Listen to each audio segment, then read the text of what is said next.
वंदे मातरम। अब हम input output पे जो क्वेश्चंस हैं उसको सॉल्व करते हैं केवल एक ही क्वेश्चन के माध्यम से। उसमें कितना क्वेश्चंस बन सकता है उन सबको हम देखेंगे। ठीक है, देखिए क्वेश्चन क्या है कि एक इनपुट आउटपुट टेबल दिया गया है, उसमें 3 सेक्टर है।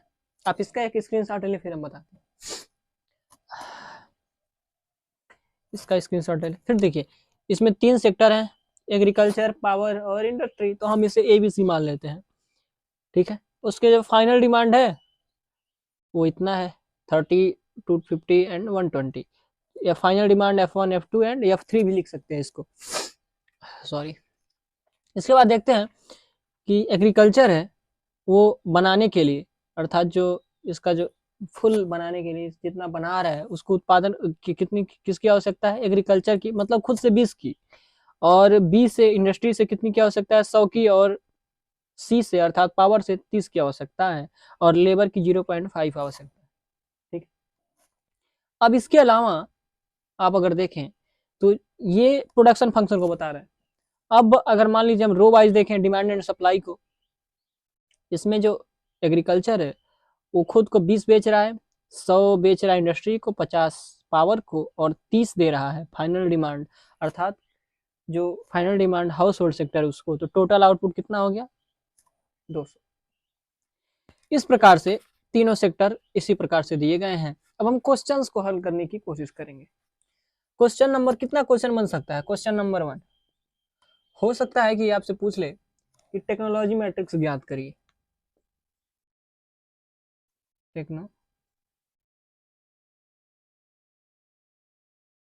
टेक्नोलॉजी मैट्रिक्स कह सकता है कि आप इसमें से टेक्नोलॉजी मैट्रिक्स को ज्ञात करिए। ठीक है, तो किस प्रकार से हम ज्ञात करेंगे, देखिए हमने बता दिया इसके पहले किस प्रकार से, मतलब कैसे बना है। अगर आपने पहली वीडियो नहीं देखा है तो देखें, फिर आप इस क्वेश्चन को हल करें। ऐसे करेंगे 20/200, ठीक है, 100/400 एंड 50/200, ऐसे ही लिख देंगे सब। ठीक है, 100/200, 30/200, ठीक है।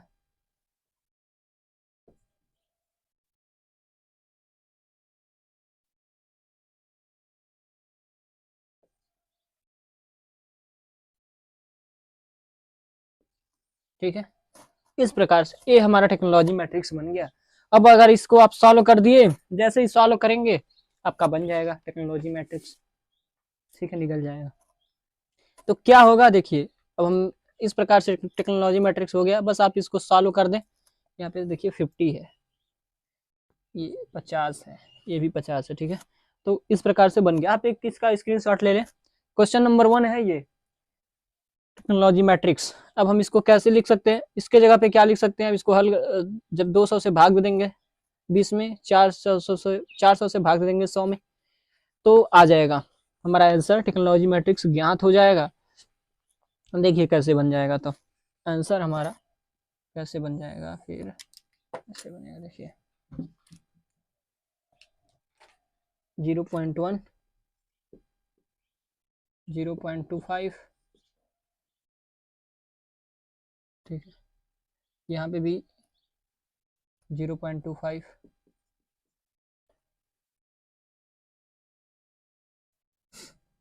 0.5, 0.15, 0.05, ऐसे ही बने। एक सेकेंड हम इसको करके दिखा दे रहे हैं। देखिए हम इसको ऐसे लिख सकते हैं, वही जो भाग में था, जैसे कि मान लीजिए 20 का भाग हमने जिसको 20/200 लिखा है, ठीक है, उसी को हम 0.1 लिख सकते हैं। ठीक है, तो इसी प्रकार से हमने जैसे उसको बनाया था, हमने उसको कैलकुलेट करके रख दिया है। 200 का भाग 20 में दे देंगे, ठीक है, और फिर 400 का भाग 100 में, 200 का भाग 50 में। इस प्रकार से हमारा टेक्नोलॉजी मैट्रिक्स पहला क्वेश्चन कंप्लीट होता है। अब क्वेश्चन नंबर 2 ये पूछ सकता है कि टेक्नोलॉजी वो लियोनटिप मैट्रिक्स क्या है। क्वेश्चन नंबर 2 ये बन सकता है कि जो I - A है ओ क्या है, आई माइनस ए, इसको हम लियोनटिफ मैट्रिक्स बोलते हैं, लियोनटिफ मैट्रिक्स। वो पूछ सकता है कि लियोनटिफ मैट्रिक्स ज्ञात करिए, ठीक है।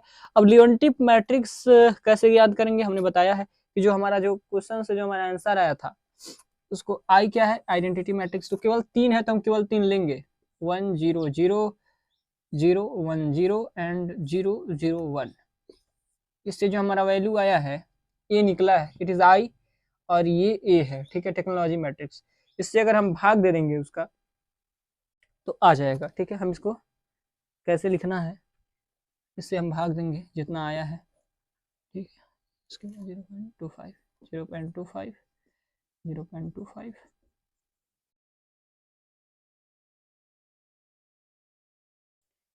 0.5 0.05 एंड 0.15, ठीक है, 0.15 0.2 0.05।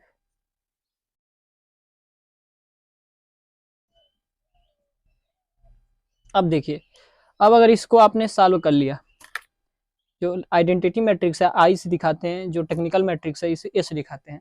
अब अगर इसमें से आपने आइडेंटिटी मैट्रिक्स में से जो ए है टेक्निकल मैट्रिक्स इसको माइनस कर दिया तो हमारा आंसर आ जाएगा, टेक्नोलॉजी मैट्रिक्स हमारा ज्ञात हो जाएगा, लियोनटिफ मैट्रिक्स हमारा ज्ञात हो जाएगा। आप इसका स्क्रीनशॉट ले ले, फिर हम बता रहे हैं कि इसको कैसे सॉल्व किया जाएगा। तो इसका आंसर है, जो लियोनटिफ मैट्रिक्स का जो आंसर है, देखिए इस प्रकार से हो जाएगा, आई माइनस ए, तो 1 माइनस 0.1 तो 0.9 बच गया, ठीक है। तो वैसे 0 से हम 0.25 को अगर माइनस करेंगे तो माइनस 0.25 आ जाएगा, ऐसे ही, ठीक है। 5 है, ठीक है।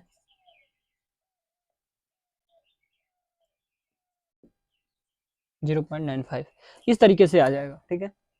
को दूसरा क्वेश्चन हमने देख लिया, अब हम तीसरे क्वेश्चन की तरफ बढ़ते हैं, तीसरा, ठीक है। आप इसका एक स्क्रीनशॉट ले ले। तो हम तीसरा क्वेश्चन देखते हैं, ठीक है। तीसरे क्वेश्चन में हम ये देख सकते हैं कि क्या हो सकता है तीसरा क्वेश्चन, कि फाइंड द आउटपुट लेवल। तीसरा क्वेश्चन देखिए, क्वेश्चन नंबर 3,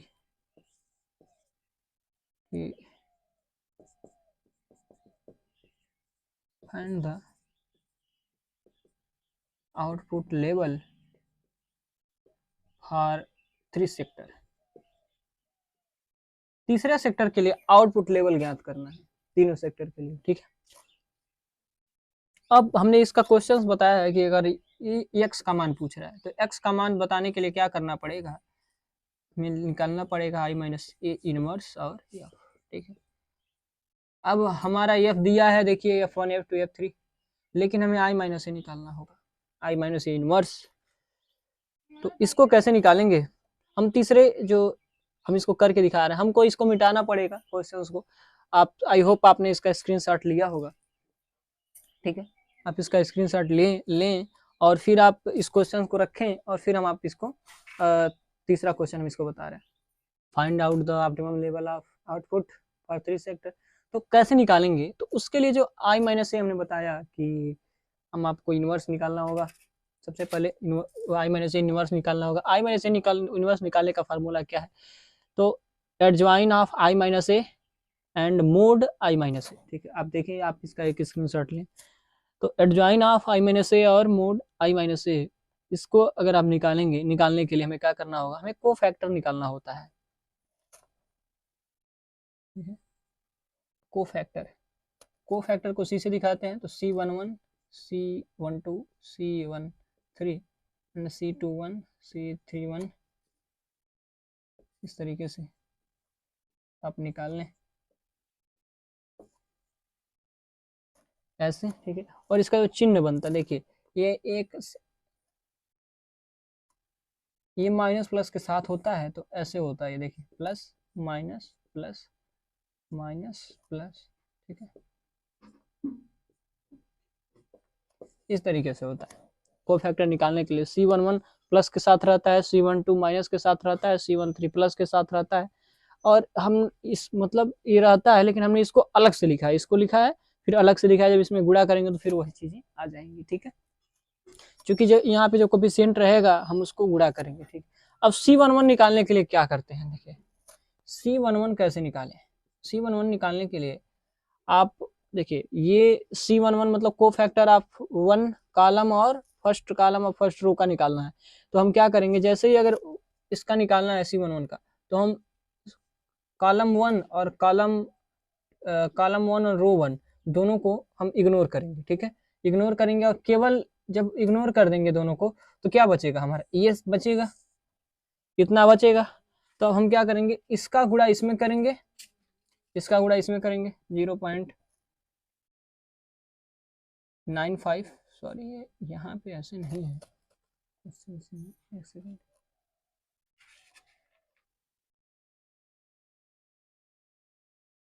0.05 है, ये 0.05 है।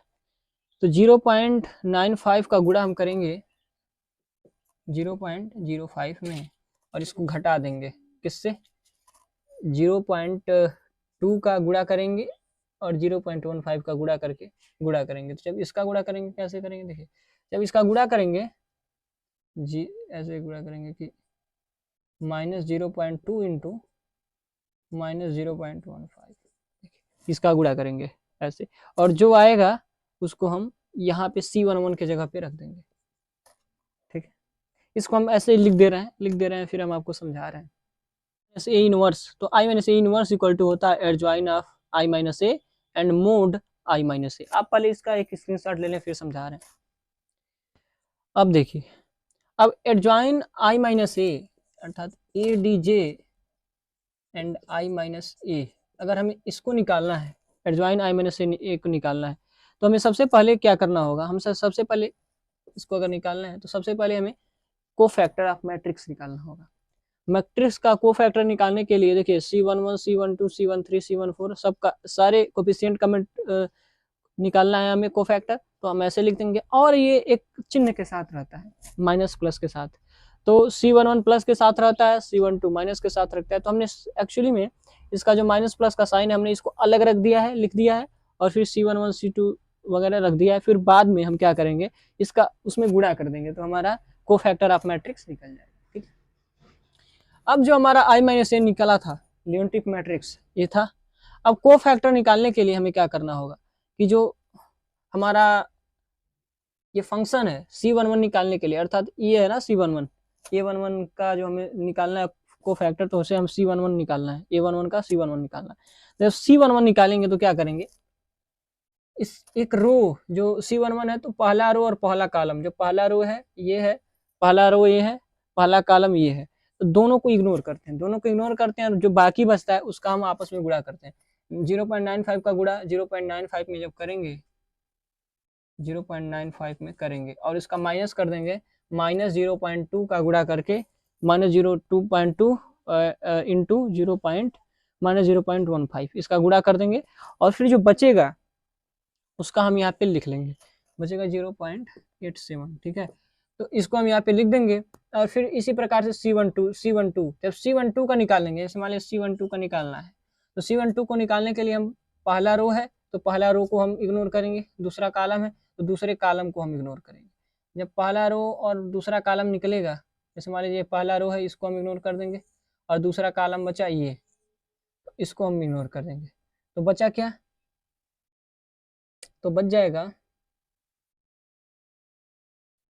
तो हमारे पास क्या बच जाएगा, यही बचेगा 0.5, और तो हमारे पास ये बचेगा। तो C12 निकालने के लिए -0.5 का गुणा हम करेंगे 0.95 में। देखिए हम इसको -0.5 का गुणा करेंगे 0.95 में, ठीक है, और इसको माइनस कर देंगे किसके साथ, इसको हम माइनस करेंगे इसके साथ 0.15 का गुणा करके 0.15, ठीक है, और 0.15 दोनों 0.15 0.15 है। इसके साथ हम जब गुणा करेंगे तो क्या मिलेगा, देखिए इसी प्रकार से हम लिख के और फिर इक्वल टू करके हम इसका जो मान आएगा हम लिख देंगे। इसका गुणा इसमें करके लिख देंगे, इसका गुणा इसका करके माइनस कर देंगे, तो हमारा C12 आ जाएगा। इसी प्रकार से हम C13, C14, C21, C2 और C22 इस प्रकार से सारे कोफिशिएंट का मान निकाल लेते हैं। निकाल के हम आपको दिखाते हैं। ठीक, हमने एडजॉइन ऑफ आई माइनस ए निकालने के लिए हमने ये बनाया है टेक्निकल मैट्रिक्स जो बनाया है, उससे हमने को फैक्टर निकालेंगे। तो को फैक्टर निकालने के लिए मैंने बता दिया किस प्रकार से निकालेंगे।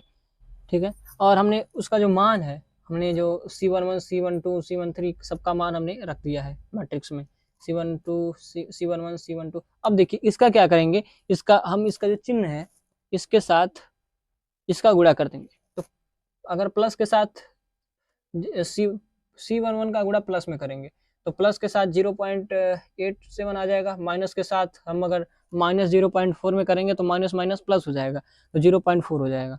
फिर प्लस का गुणा 0.424 में करेंगे, मतलब कि प्लस का गुणा C13 में करेंगे तो यहाँ पे 0.24 आ जाएगा। इसी प्रकार से माइनस का गुणा C21 में, प्लस का गुणा C31 में, प्लस का गुणा C22 में, माइनस का गुणा C31 में, प्लस का गुणा C33 में और माइनस का गुणा C23 में।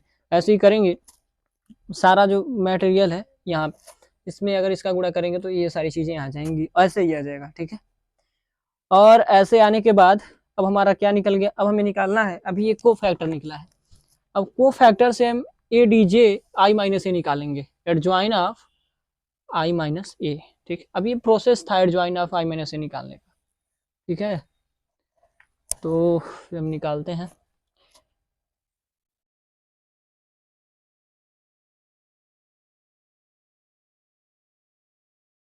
जीरो पॉइंट फोर, ठीक है,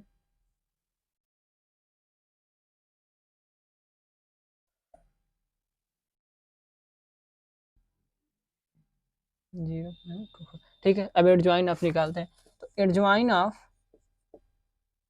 आई माइनस ए इक्वल टू हो जाएगा, देखिए इसी का हम उल्टा करेंगे। किस प्रकार से करेंगे, जो कॉलम है उसको रो बना देंगे, जो रो है उसको कॉलम बना देंगे। ठीक है, जो कॉलम है ना ये, इसको हम रो में कन्वर्ट कर देंगे। जैसे ही कन्वर्ट करते हैं तो ये हो जाएगा 0.87, 0.28 एंड 0.26। ठीक है, 26। अब फिर इसको बना देंगे 0.4, 0.81, 0.21, सॉरी 0.26। ठीक है, और नंबर तीसरा बनाएंगे 0.24, 0.21 एंड थर्ड है 0.73। ठीक है, इस प्रकार से हमारा एडजॉइन ऑफ आई माइनस निकल गया। अब हमें कुछ और निकालना है, वो है mode of I minus A. ठीक है, एडजॉइन ऑफ ए निकल गया, आप इसको नोट कर लें, आप इसका स्क्रीनशॉट ले लें। ठीक है, एडजॉइन ऑफ आई माइनस ए निकल गया। अब आप इसका एक स्क्रीनशॉट ले लिए हैं। अब हम चलते हैं कि मोड निकालना है। ठीक है, यूनिवर्स निकालने के लिए हमें देखिए आई माइनस ए यूनिवर्स निकालने के लिए adjoint of I minus A and mod I minus A निकालना होता है। तो हम सबसे पहले निकालते हैं कि अब मोड आई माइनस ए निकालते हैं। इससे mode I minus a simple है, आई माइनस ए निकालना है मोड का, इसको ऐसे दिखाते हैं। तो इसमें हम क्या करेंगे, किसी एक कॉलम या किसी रो को, ठीक है, हम पहले करके आपको दिखा। अब हम देखेंगे कि मोड कैसे निकालते हैं, क्योंकि जो आई माइनस ए इनवर्स है उसको निकालने के लिए हमें एडजॉइन ऑफ आई माइनस ए और मोड आई माइनस ए निकालना होता है। ठीक है, तो उसके लिए हम देखते हैं कि मोड आई माइनस ए कैसे निकलेगा। मोड आई माइनस ए निकालने के लिए हम किसी एक रो या किसी एक कॉलम को पकड़ेंगे और फिर उसको सॉल्व करेंगे तो ये निकल जाएगा। जिस प्रकार से को फैक्टर निकालते थे उसमें प्लस माइनस प्लस का वैसे जो संकेत होते थे, चिन्ह होते थे, उसी के आधार पे इसको सॉल्व करेंगे। बस थोड़ा सा चेंज है इसमें, देखिए इसमें जो किसी एक कॉलम या किसी एक रो को पकड़ेंगे तो हो जाएगा। तो हम सबसे पहला रो पकड़ते हैं। ठीक है, 0.9 बाहर ले लेंगे। ठीक है, तो ये C11 हो गया एक तरह से, या A11 हो गया। तो जैसे ही A11 हुआ तो हम किसी एक रो या जो फर्स्ट रो है और फर्स्ट कॉलम है इसको इग्नोर करेंगे, और जो बचेगा देखिए 0.95 का गुणा 0.95 में करेंगे ऐसे, और फिर इसमें से घटा देंगे, माइनस का चिन्ह लगाएंगे और फिर इसमें -0.2 इंटू -0.15 को हम सॉल्व करेंगे, यहाँ पे रखेंगे और फिर इसमें से इसको घटा देंगे। अब हमें चूंकि ध्यान रखना है कि जो 0.9 है वो प्लस साइन के साथ रहेगा, तो प्लस साइन के साथ रहेगा तो इसका इस पर कोई प्रभाव नहीं पड़ेगा प्लस साइन का, तो हम देख रहे हैं कि 0.783 आएगा। ठीक है, अब इसको हम सॉल्व करेंगे तो, और फिर जो दूसरा है -0.25, तो जो -0.25 ये है और ये माइनस संकेत के साथ है, तो माइनस माइनस जुड़ के क्या हो जाएगा, प्लस हो जाएगा। और जैसे ही प्लस होगा तो हम यहाँ पे 0.25 लिखे हैं, उसके साथ जब यहाँ पे -0.25 है और ये क्या है, A12 है, तो A12 का मतलब ये है कि पहला रो और दूसरा कॉलम को इग्नोर कर देना है, तो पहला रो और दूसरा कॉलम इग्नोर हो गया और फिर बचेगा -0.5 इंटू 0.95, दोनों का गुणा करेंगे और उसमें से घटा देंगे -0.15 और -0.15 का गुणा करके उसको घटा देंगे, और जैसे ही घटाएंगे तो हमारा -0.49 आएगा। ठीक है, चूंकि ये माइनस साइन के साथ है तो माइनस माइनस प्लस हो जाएगा, इसीलिए हमने 0.25 ही लिखा है, इसके साथ माइनस नहीं लिखा है।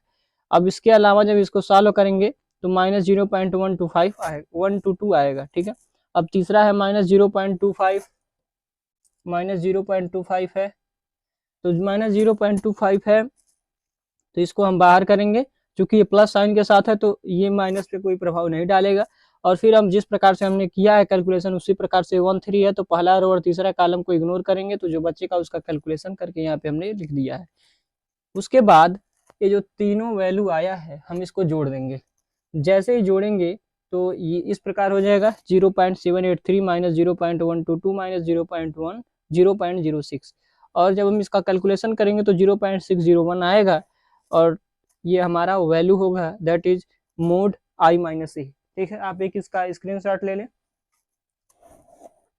एडजॉइन ऑफ I-A निकल गया है और मोड ऑफ I-A निकल गया। अब ये निकल गया है तो हमारा I-A इनवर्स निकल जाएगा। ठीक है, अब ये कैसे निकलेगा, देखिए मोड हमें पता चल गया और ये मैट्रिक्स पता चल गया। ठीक है, तो अब हम सिंपली क्या करते हैं कि जो एडजॉइन ऑफ इसको ये है तो हमने तो बना लिया है मैट्रिक्स। अब क्या करते हैं कि जो मोड निकाला है 0.601, तब जब हम इसको बाहर करेंगे तो यहाँ 1/मोड आ जाएगा, तो 1/0.601। ठीक है, ये क्या हो जाएगा, I-A इनवर्स। ठीक है, I-A इनवर्स आ गया।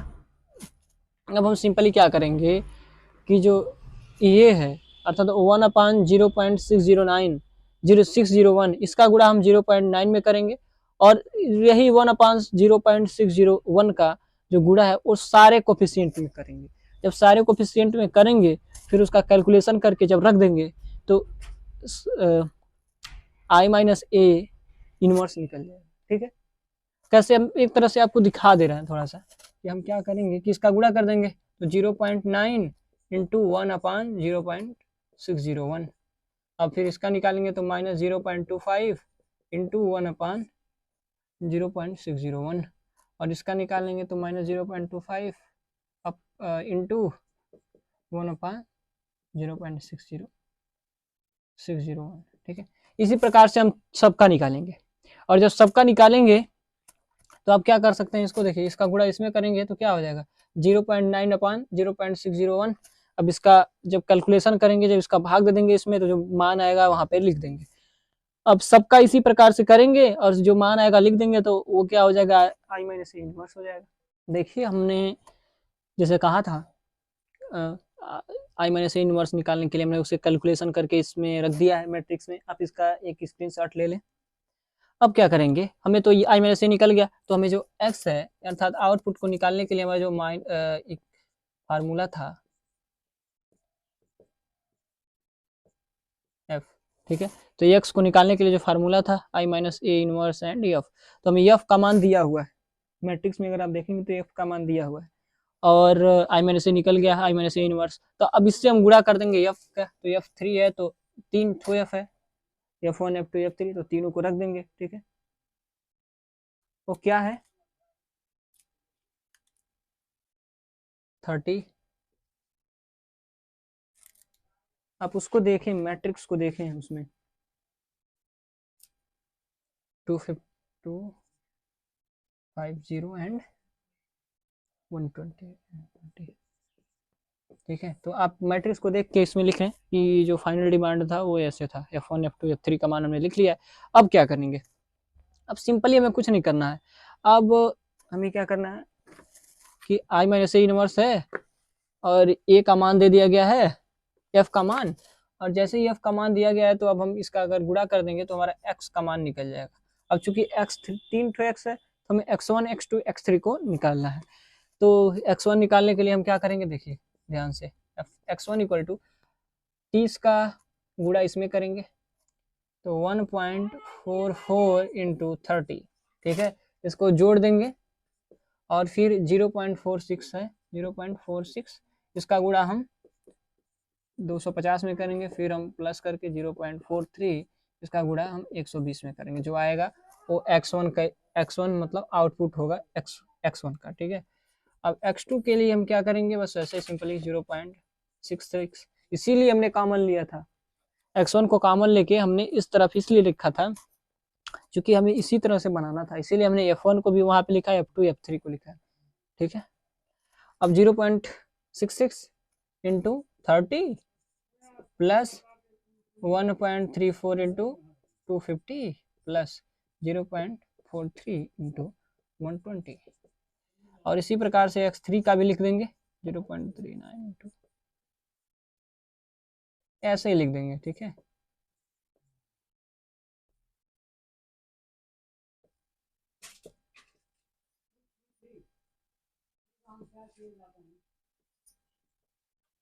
ठीक है, इस तरीके से लिख देंगे। अब इसको सॉल्व करके जैसे ही सॉल्व करेंगे हमारा जो क्वेश्चन था उस क्वेश्चन का आंसर मिल जाएगा, ठीक है। x3 का मान निकल जाएगा, उसको हम देख लेते हैं किस प्रकार से। अब इसका कैलकुलेशन आप करें, ठीक है, तो निकलेगा यहाँ पे 0.0209 इंटू 8, ठीक है। इसका निकलेगा 209 इंटू 8 और इसका निकलेगा 406.4, ठीक है। इसका निकलेगा 241.9, ठीक है। x1 x2 x3 का मान निकल गया। यही हमारा क्वेश्चन नंबर 3 का आंसर है। आप इसका एक स्क्रीनशॉट ले लें, ठीक है। अब हम नेक्स्ट स्टेप की तरफ देखते हैं, चौथा क्वेश्चन देखेंगे। आप एक इसका स्क्रीनशॉट ले लें, फिर हम इसको हल करते हैं।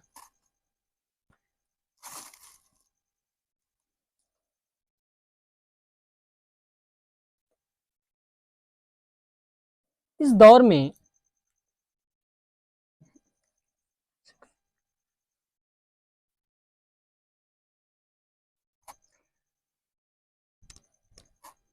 अब हम चौथे क्वेश्चन की तरफ बढ़ते हैं। चौथे क्वेश्चन में सबसे पहले आप एक इसका स्क्रीनशॉट ले लें,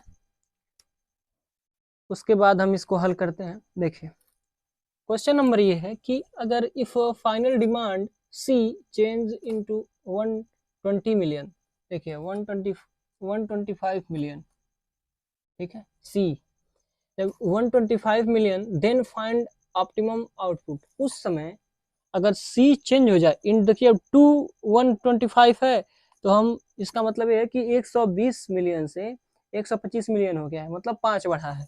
लेकिन अगर बाई था, अगर हो जाता कि चेंज बाई 125, तो इसका मतलब ये था कि 120 के जगह पे अब पूरा टोटली उसके जगह पे वही लिख देते, उसमें से मतलब माइनस प्लस नहीं करना है, उसके जगह पे जब बाई का है तो उसका मतलब ये है कि उसके जगह पे लिखना है, और जब इनटू आया तो इसका मतलब ये है कि उसके आगे, मतलब कि उसमें जितना चेंज है उसको केवल लिखना है, ठीक है। इस क्वेश्चन को हल करने के लिए जो आई माइनस ए मैट्रिक्स है वो तो ऐसे ही रहेगा, लेकिन आई माइनस ए मैट्रिक्स वैसे ही रहेगा, लेकिन ये वाला जो हमारा है फाइनल डिमांड, ये यहाँ पे ऐसे होगा, F A F B and F C, ठीक है। जो परिवर्तन हुआ है मांग में, तो जो ए और बी में उस कोई परिवर्तन नहीं हुआ तो हमने 0 0 रख दिया। सी में 5 का परिवर्तन है, पहले 20 था अब 25 हो गया है तो 5 का परिवर्तन है। अब उसी के हिसाब से हम देखेंगे, ठीक है। अब तो हमें क्या निकालना है, डेल्टा ए डेल्टा एक्स ए, ठीक है। हमने जो इसके पहले जो क्वेश्चन लगाया उसमें हम ए की जगह पे 1 2 3 लिख दिया है, मतलब ए बी सी की जगह पे 1 2 3, तो उसमें कोई दिक्कत नहीं है, आप लोग उसे देख लेंगे। अब delta X A, delta X B and delta X C निकालना है। इसके लिए हम क्या करते हैं, देखिए हम यहाँ पे हमने लगाया है डेल्टा एक्स ए, इसका गुणा हम 0 में करेंगे तो 0 हो जाएगा, इसका गुणा 0 में करेंगे तो 0 हो जाएगा, इसका भी 0 में करेंगे तो 0 हो जाएगा, लेकिन इसका जब हम तीसरे में करेंगे तो 5 से करेंगे, ठीक है, तो वो आ जाएगा 2.15, ठीक है। और उसके बाद उसी तरह से हम जो 0.66 है इसका गुणा हम 0 में करेंगे, फिर इसका भी गुणा करेंगे इसमें 0 में, लेकिन 0.43 फिर इसमें 5 से करेंगे तो वो 2.15 आ जाएगा। ऐसे ही 0.39 का 0 में, 0.34 का 0 में एंड 0.21 का 5 में करेंगे तो 6.05 आ जाएगा, ठीक है। तो फाइनली हमें मिलता क्या है कि जो डेल्टा एक्स ए, देखिए हमने स्क्रीनशॉट लेने के लिए बोला तो उसमें सारी गतिविधियां हैं, सारी चीजें हैं, प्रोसेस। तो डेल्टा एक्स ए का मान निकलता है 2.15 और फिर ऐसे ही 2.15 इसका भी, और सी का 6.05। देखिए केवल एक सेक्टर में चेंज होने से, यही तो इंटर सेक्टोरल फ्लो है, केवल एक सेक्टर में फाइनल डिमांड अगर चेंज हो गई तो सारे सेक्टर को प्रभावित कर रही है, यही तो देखना है हमें, यही तो इसका उद्देश्य है। तो ये है, अब हमें जो न्यू लेवल प्राप्त करना है, इसे फाउंड ऑप्टिमम लेवल, जो न्यू लेवल, तो इसका मतलब है हमें न्यू लेवल प्राप्त करना है। तो हमें क्या करना है, हमें सिंपली इसमें एक्स ए, ठीक है, एंड एक्स बी, ठीक है, और एक्स सी इसमें जोड़ देना है, जो पहले था और जो बाद में चेंज हुआ उसको अगर जोड़ देंगे तो क्या हो जाएगा, हमें मिल जाएगा। अब देखिए जोड़ते हैं, कैसे जोड़ेंगे, इसको जोड़ने के लिए हमारे पास जो जो पहले था वैसे ही लिख देंगे, ठीक है। इसका था कि 0.9.8 प्लस 2.15 और एक्स बी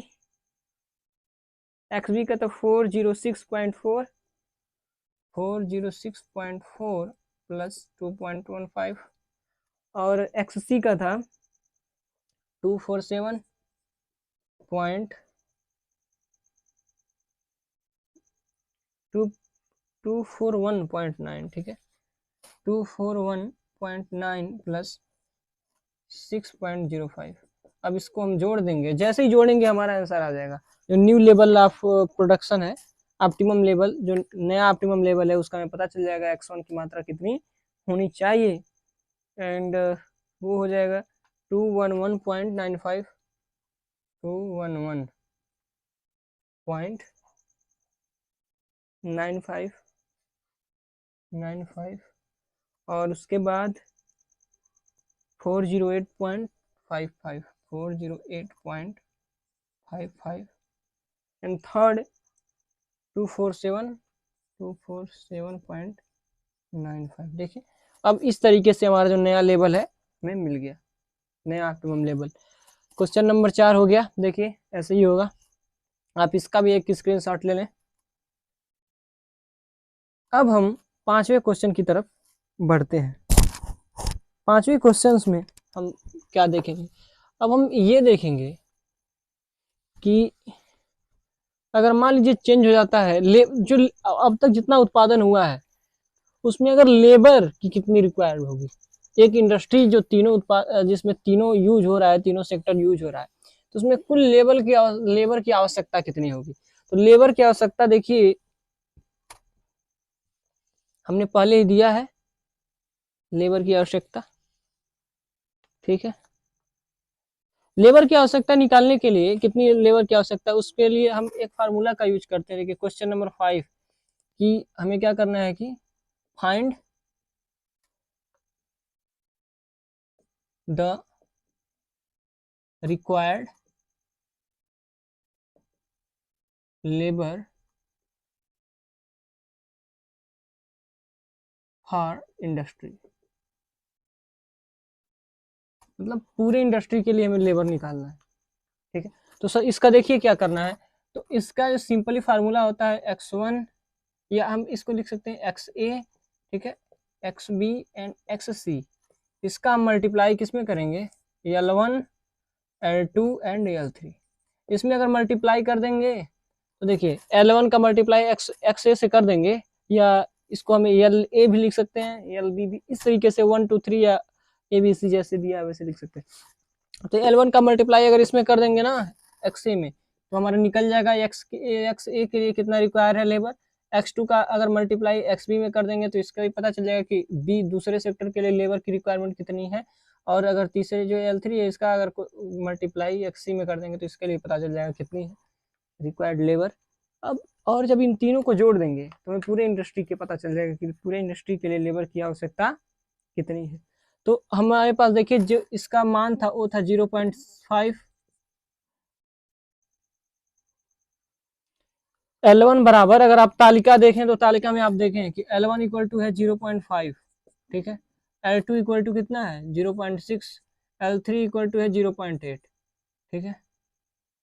और जो XA का मान है इसमें दिया है XA बराबर 209.8 और X2 बराबर 406.4 एंड X3 बराबर 241.9 इसमें दिया है। तो अब इसका गुणा हम देखिए इसका गुणा हम 0.5 में करेंगे। अब जैसे ही करेंगे और फिर इसका गुणा हम 0.6 में और इसका गुणा हम 0.8 में कर देंगे, ठीक है। जैसे ही करेंगे देखिए क्या होता है, इसका मान आ जाएगा 104.9, ठीक है। 243.84 एंड थर्ड 193.52, ठीक है। अब मान लीजिए 0.9 या 0.84 या 0.52 तो लेबर होगा नहीं, तो इसको हम एक्सटेंड कर देते हैं, इसको बढ़ा देते हैं, बोल देते हैं 105, इसको बोलते हैं 244 और इसको बोल देते हैं 194, ठीक है। ये क्या है लेबर की रिक्वायरमेंट है। और जो लेबर की रिक्वायरमेंट है तो अब हम क्या करेंगे इन तीनों को जोड़ देंगे। जब तीनों को जोड़ेंगे तो वो आ जाएगा 543। ये पूरा इंडस्ट्री के लिए लेबर का रिक्वायरमेंट, पूरे इंडस्ट्री के लिए लेबर का रिक्वायरमेंट यही है 543। जब इतना लेबर रहेगी तो क्या होगा, जो हमारा प्रोडक्शन है वो मेंटेन रहेगा, ठीक है। जितना हमारा 1 2 3 जो XA XB X3 जो 3 सेक्टर है इसके उत्पादन के लिए कितनी आवश्यकता होगी लेबर की 543 की, ठीक है। सारी चीजें हमें देखिए सब कुछ यहीं से पता चल जा रहा है सारी चीजें। अब एक और क्वेश्चन है कि अगर लेबर का मान इतना है, ठीक है, लेबर का मान 0.5 0.6 0.8 है, और अगर इसका वेज रेट देखिए फाइंड द लेबर रिक्वायरमेंट। अब क्वेश्चन देख लीजिए, अगर इसका वेज रेट 10 है, if wage rate is 10 rupees, ठीक है, तो क्या करना है find the total wage required for industry, ठीक है। कितनी आवश्यकता होगी पूरे वेज की, तो सिंपल है। यहाँ पे अब क्या करेंगे इस समय इस क्वेश्चंस में फार्मूला क्या बनेगा, इस वाले क्वेश्चन में जो फार्मूला बनेगा, देखिए ये क्वेश्चन नंबर 5 था तो एक क्वेश्चन नंबर हो जाएगा 6। इसमें जो फार्मूला बनेगा वो क्या होगा, इसमें जो फार्मूला बनेगा वो होगा L1 W1 L2 W2 and L3 W3, बस यही है और सारी फार्मूला वैसे ही रहेंगे। अब तब L1 का गुणा W1 में जब करेंगे, जब ये 10 है तो क्या हो जाएगा, देखिए अब L1 का गुणा वेज रेट में करेंगे, तो जैसे ही वेज रेट में करेंगे तो 0.5 तय हो जाएगा 5, और ये 0.6 था तो इसमें अगर 10 का गुणा करेंगे तो हो जाएगा 6, और ये 0.8 था तो हो जाएगा 8। और जो हमारा ऑप्टिमम लेवल ऑफ क्या है, जो आउटपुट है इसमें उसका गुणा कर देंगे, 5 का गुणा XA में, 6 का गुणा XB में और 8 का गुणा XC में। तो XA का मान यहाँ पे 0.9.8, X2 का मान 406.4 एंड X3 का मान XC का मान 241.9। अब इसका गुणा हम जैसे ही करेंगे इसमें तो सबके लिए वेज मतलब कितना वेज की आवश्यकता होगी एक उत्पाद के लिए, तो ए के लिए उत्पादन के लिए कितनी होगी, बी के लिए और सी के लिए। हम इसको देख लेते हैं। ए के लिए उत्पादन के लिए वेज रेट की आवश्यकता होगी 1 049, ठीक है, इतनी। और बी के लिए होगी 2438.4, ठीक है। और सी के लिए हो जाएगी 1935.2, इतनी इसकी आवश्यकता होगी, ठीक है, इतने वेज की, एक एक के लिए, मतलब एक्स ए के लिए इतनी, एक्स बी के लिए इतनी, और एक्स सी के लिए इतनी। और टोटल जो होगा वो होगा 5422। देखिए जो टोटल पूरे इंडस्ट्री के लिए हो जाएगा 5422.6। ये पूरे इंडस्ट्री के लिए वेज रेट खर्चा करना पड़े, मतलब इतना वेज खर्चा करना पड़ेगा इन तीनों के इतने उत्पादन के लिए। कितने उत्पादन के लिए? जो 209.8 है, इतना उत्पादन के लिए, कृषि में इतना उत्पादन हो, इसके लिए 1049 मतलब वेज रेट की आवश्यकता होगी। और बी के लिए, मतलब बी के 406.4 उत्पादन के लिए 2438.4 की आवश्यकता होगी। और एक्ससी के लिए जो 241.9 है, इतना उत्पादन के लिए 1935.2 वेज की आवश्यकता होगी, इतने वेज की। और पूरे इंडस्ट्री के लिए जो तीनों उत्पादन कर रही है, उसके लिए 5422.6 की आवश्यकता होगी। आप इसका एक स्क्रीनशॉट ले लें, स्क्रीनशॉट ले लें। आई होप कि आप लोगों को समझ में आया होगा। हमने पूरी तरीके से पूरे इस जर्नी में हमने बताया है कि किस प्रकार से सारी चीजें, क्वेश्चंस को, इनपुट आउटपुट मॉडल क्या है, फिर उसके संदर्भ में सारी चीजें बताई, उस पर क्वेश्चंस। आई होप देखिए कि इसके अलावा कोई आपसे क्वेश्चन नहीं पूछेगा। 4 5 5 6 जो क्वेश्चंस हैं, इसके अलावा कहीं से आपको क्वेश्चन नहीं मिलेगा। आई होप आप लोग कनेक्ट कर रहे हैं, समझ में आ रहा होगा, मजा आ रहा होगा। कोशिश करें कि आप इसको ऐसे ही देखते रहें। अच्छा अगर लगे तो कमेंट करें, कि अगर नहीं समझ में आया तो भी कमेंट करें। कमेंट नहीं आ रहा है, आप देखें कि अगर समझ में नहीं आ रहा है तो भी कमेंट करें, समझ में आ रहा है तो भी बताएं कि अच्छा लग रहा है। तो कुछ तो होना चाहिए। तो आज के लिए बस इतना ही। आप लोग इसे समझें, किताबों से पढ़ें। इसके अलावा आज के लिए बस इतना ही। वंदे मातरम।